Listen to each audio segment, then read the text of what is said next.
Hello, BillBrew.com here once again.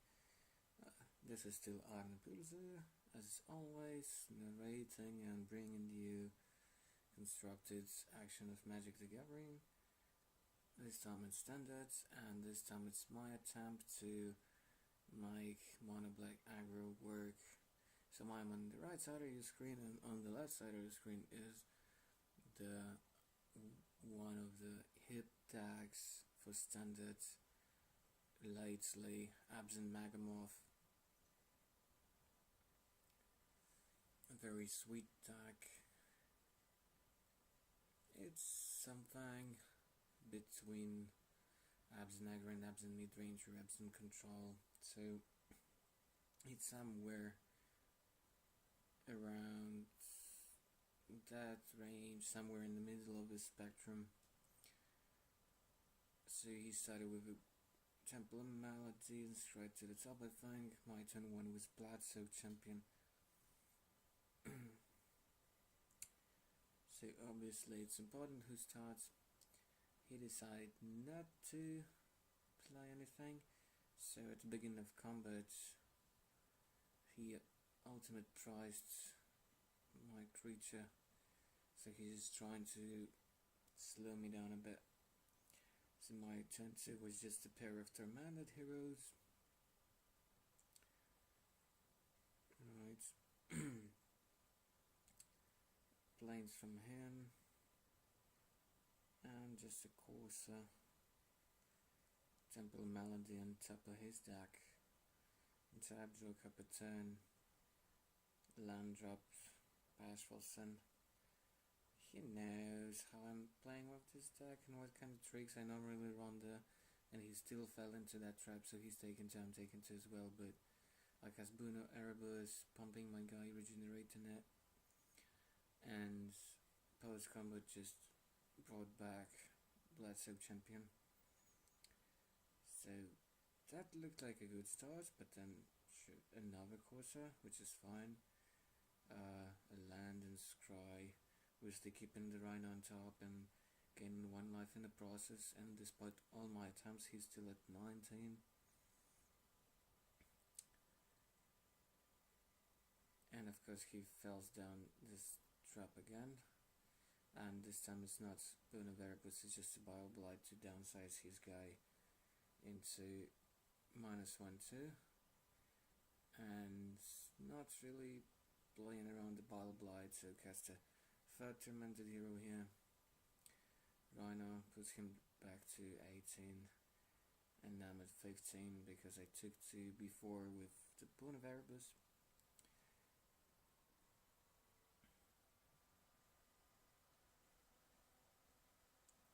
I'm bashing with everybody because I just can't not afford to sit back and do nothing here, because this way he gets to just eat one of my Tormented Heroes. Yeah, and then I play Master of the Fist. Of course it's like card advantage to him, but like if he doesn't have a removal here, it's a 5 power flyer. Plus I have some other stuff on board. Then number 5 from him. Cannot quite see what he had in his hand at this point, because he drew an extra card at my upkeep from the Master of the Fist, which is sort of bad, but oh well.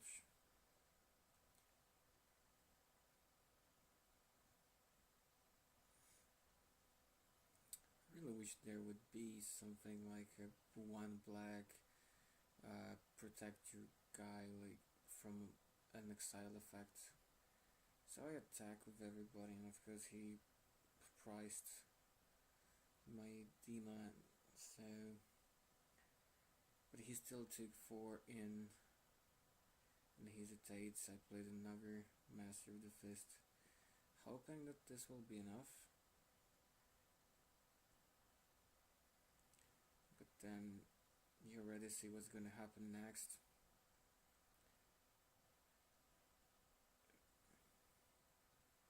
Rhino, I'm at 12, he's up to 11. Windswept Heath and the Temple Melody untapped. probably might already expect what's gonna happen next.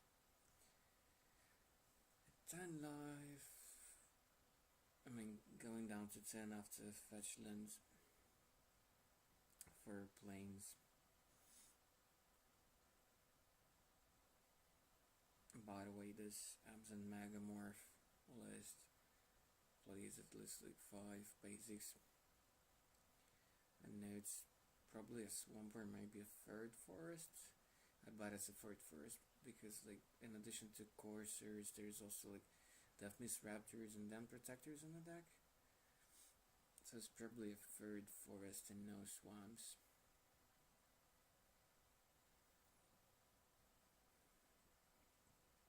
So that you can fetch whatever you want with all your 4 green-white fetchies and so on. He passes the turn because obviously he wants to draw an additional card and then get rid of Master of the Fist.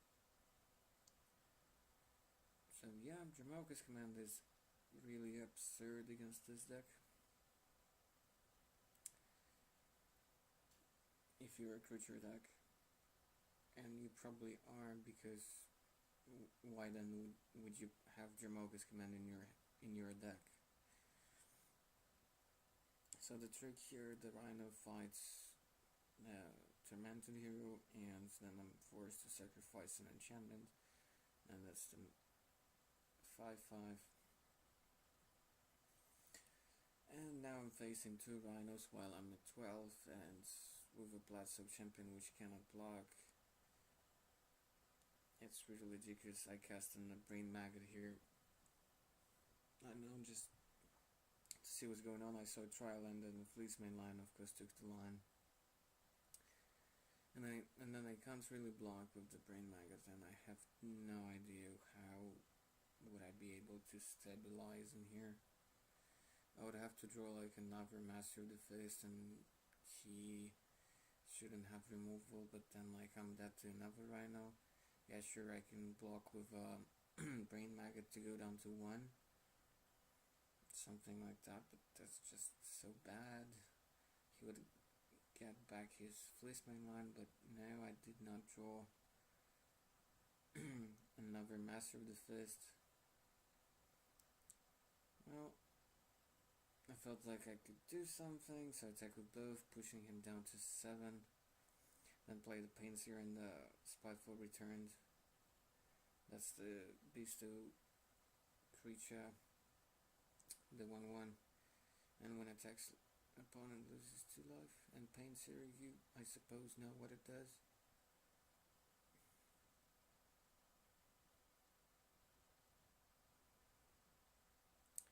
Mostly hit attack with both Rhinos, and I feel like I can go down to 1, but nope.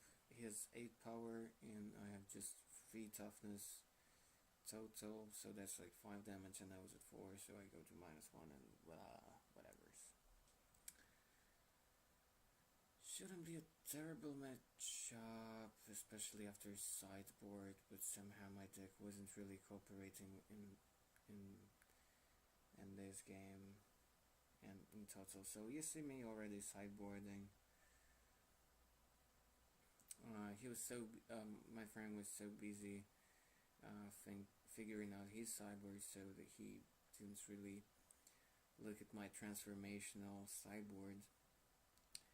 So I bring in like 2 whips, 2 actual air boosts, 1 empty, the Geons, 4 Herald Torments, replacing 4 Marauders, which are better against his deck than against like Abzan Aggro, but still not that great. Bring in like 1 Doom Wake, because of so many enchantments in the deck, I can sometimes nick like not just 1/1s, but more than that.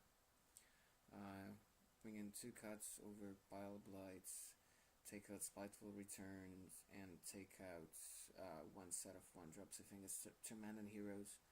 Meanwhile, he's bringing 3 drowns, a couple of ultimate prices. I think it's the 2nd Soul Ring. Then he takes out Elspeth. I don't think he should do that. I think later on I fixed that for him. So he's obviously taking out Thoughtseize, taking out Downfalls, because Drowns and Prices are just cheap removals. I'm also bringing a couple of Duresses because I expect, not all 3 but 2, because keeping 3 Thoughtseizes in the deck, because I take out so much stuff I have, so it's basically, I'm changing 14 cards, becoming more of a mid-range deck, trying to negate his big removal package and just go on top, well, not go on top, but grind with flyers and air bosses and whips and so on, and disruption, plus the Bono variables for his removal. Yeah, well, he decided, I think, to take out 2 coursers or something like that, because not really that great. And if he would, no, it was just one courser, I think.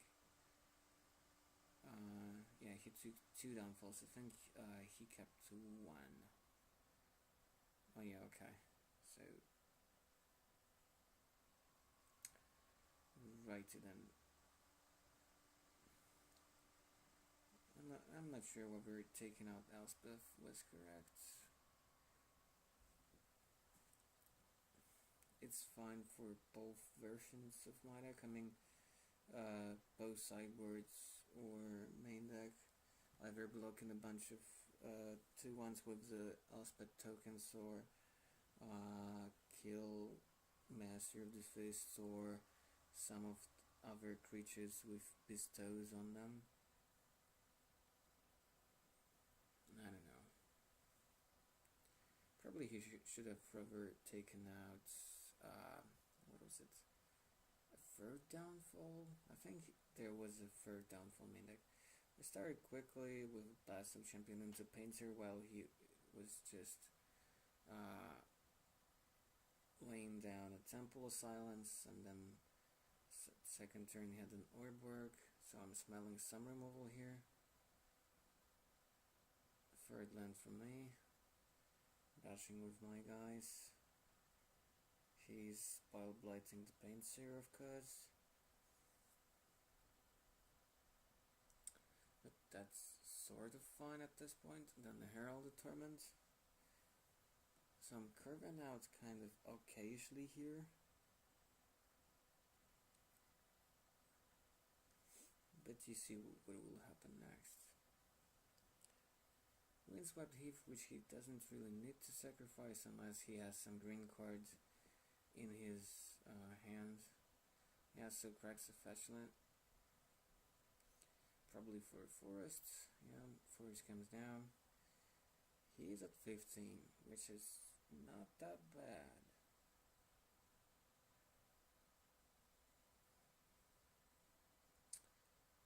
I'm not pretending that Monoblack Aggro in Iteration or Black-White Warriors could be a Tier 1 deck, but it's a solid FNM deck, and even against this version of Abzan it's okay. So after I took 1 from Herald, he decided to go for downfalling it, which is actually kind of dangerous because he knows I still have Bono Variables in my deck. So if he would have let me untap and I would have had it, he would feel super bad, I think. So I followed the attack with Blast of Champion, putting him down to 13, followed that up with the 2nd champion and Scarhide, that's the 2/1 Minotaur, which can't block, and then I get blown away by a Crown and Sorrow, which didn't feel super bad there, because I still had like 2 champions, so I sort of fed him just kind of one guy, but then I saw his hand like Juris and Drown, a 2nd Drown and Soaring and Den Protector.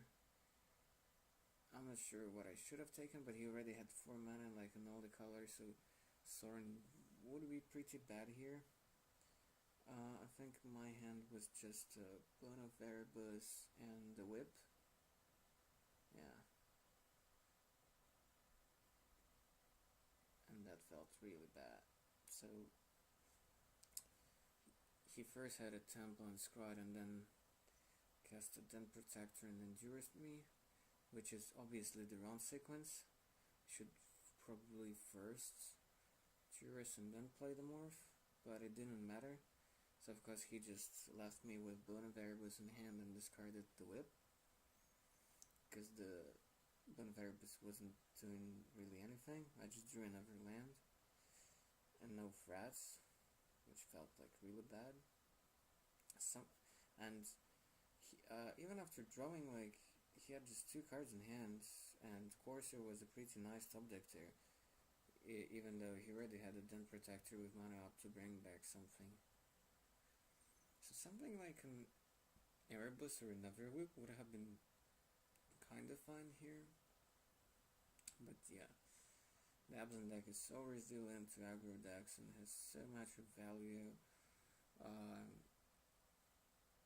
and all his cards are individually so good. So yeah, it's a power struggle.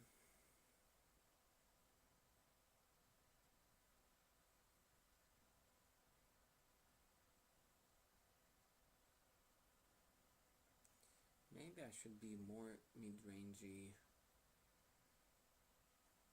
main deck, like Monoblack Devotion with Merchants, so not exactly like Abzan Rally combo deck, which combos off by like bringing back a bunch of comes into play creatures like Rhinos and Merchants and so on. But that build is so clunky, even though it had some decent results. And I actually tried for a while the kind of slower mid-rangey Monoblack Devotion with Merchant's main deck, but I don't know. It often feels so good against weird mid-rangey slow decks, having this kind of aggressive package, and then while they're bringing a bunch of Drowns and Sorrows, you transform your deck into basically Monoblack mid-range. Soren was super bad here. That's what he basically taken back with the Den Protector. Decides to minus it, making a Vampire to protect Soren from my attack with the Master.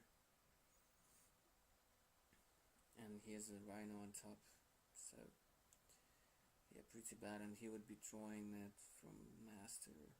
Next card, Abzan Charm, so really bad position for me.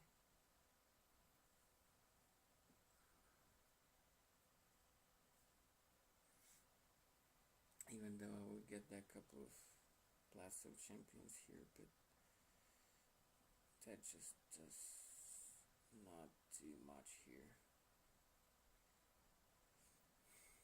Of course it's a land on top of his deck after he draws, so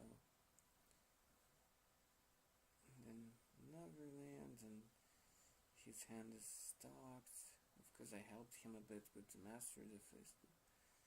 Still a fun card, like with main deck Jurises and sideboard, main deck Thoughtseizes and sideboard Jurises, plus 3 Bonavaribus.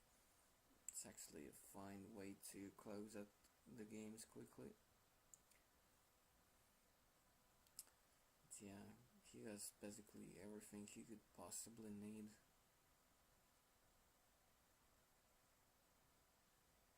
To beat me.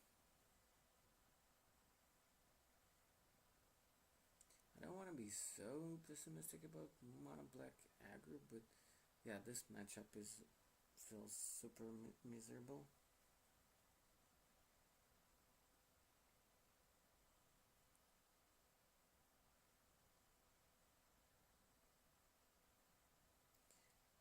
The fact that Monoblack Aggro is not insanely worse than Mono-Red is that it's less liner, and you have a transformational sideboard, and even your main deck is attacking the opponent from different angles. So some disruptions, some tricks, and not just all a bunch of like small creatures.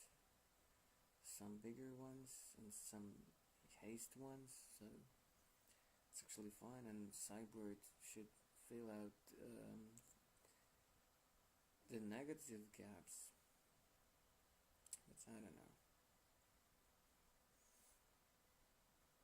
I just wanted to try it out, and I like this deck against a lot of other matchups, but this one seems like feels like a brick wall where I cannot simply get through by any means. Yeah, I attack into Soaring. He knows about my Bone Verbus in hand. Still falls for it. But that's okay. Now I'm faced with a decision to pump another Blackstone champion with the Bone Verbus and make one which is blocks die. Or I cast put Soaring down to 1. That means okay, he would plus it and activate his guide sort of, but he won't be able to add another creature.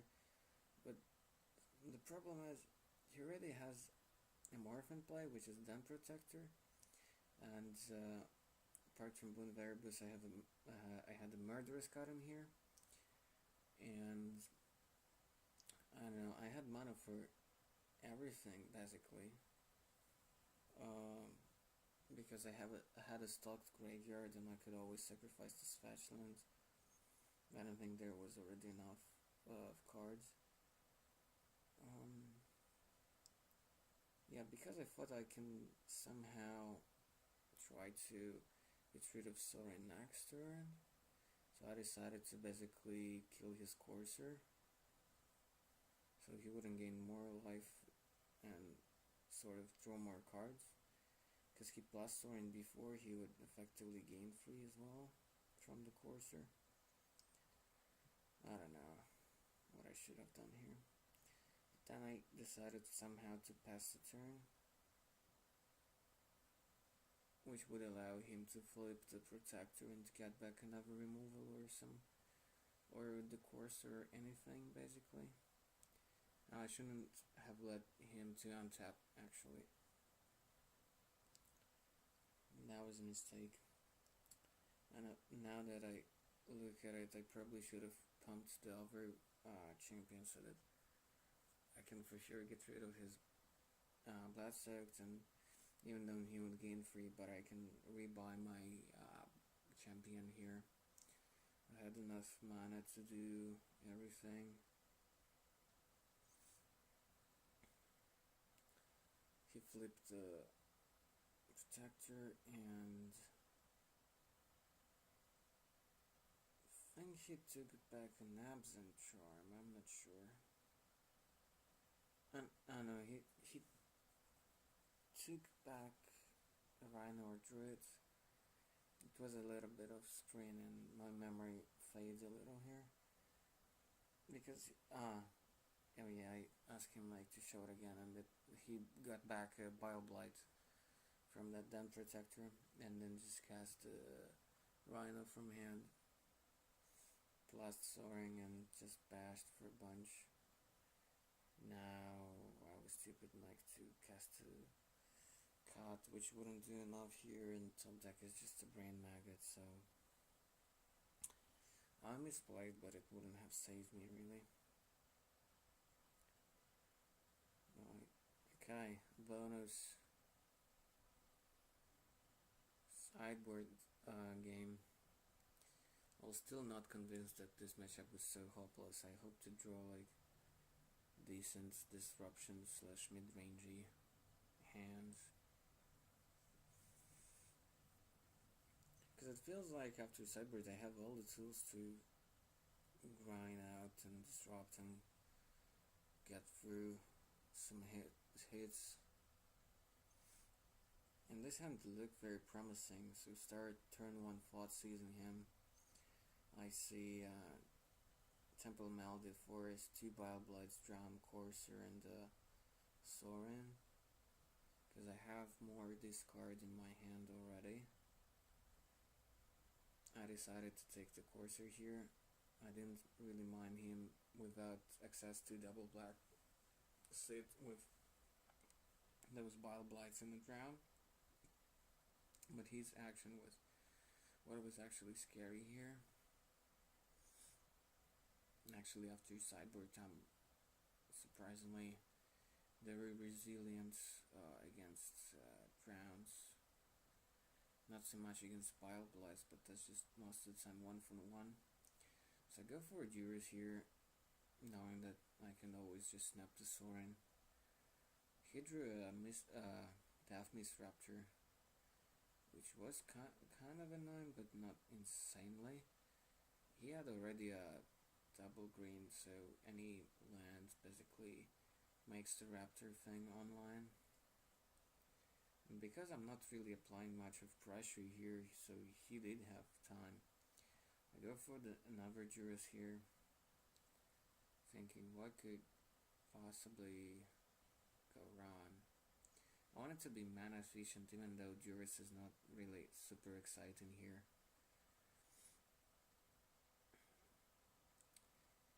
I decided to take one of the Blights, because I wanted to stay on curve and be mana efficient, so that's why I just pulled the trigger on all the discard spells. I go for a Painter, which I'm totally fine fade into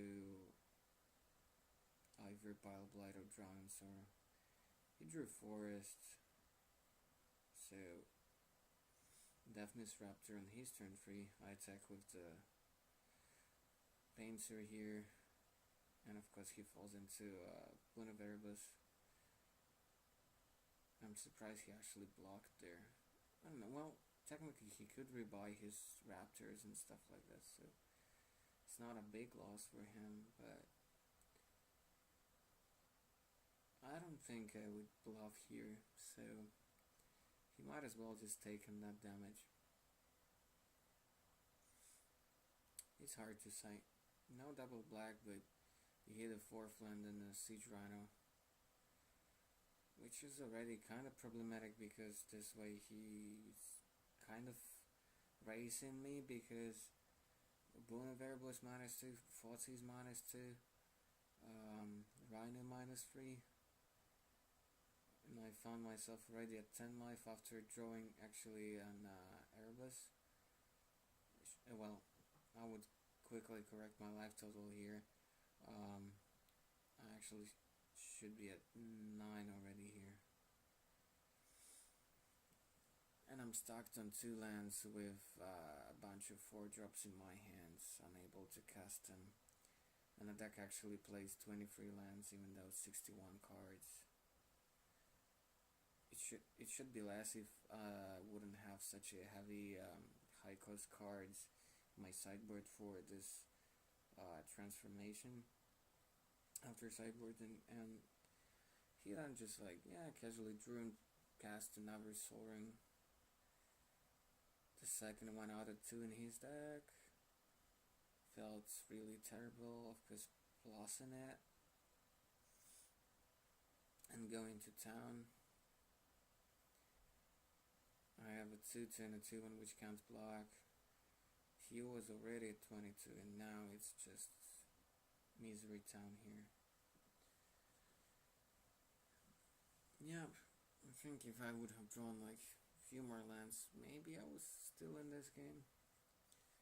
It's crazy. So yeah, later on we agreed that his draws were better than average, and my draws were kinda miserable in the all games we played in this matchup. But don't get this distracted, it's still a good deck. It's fine deck for FNM and even for some like Grand Prix trials or something like that. So it's good, I'll continue working on it a little bit. So until next time, goodbye.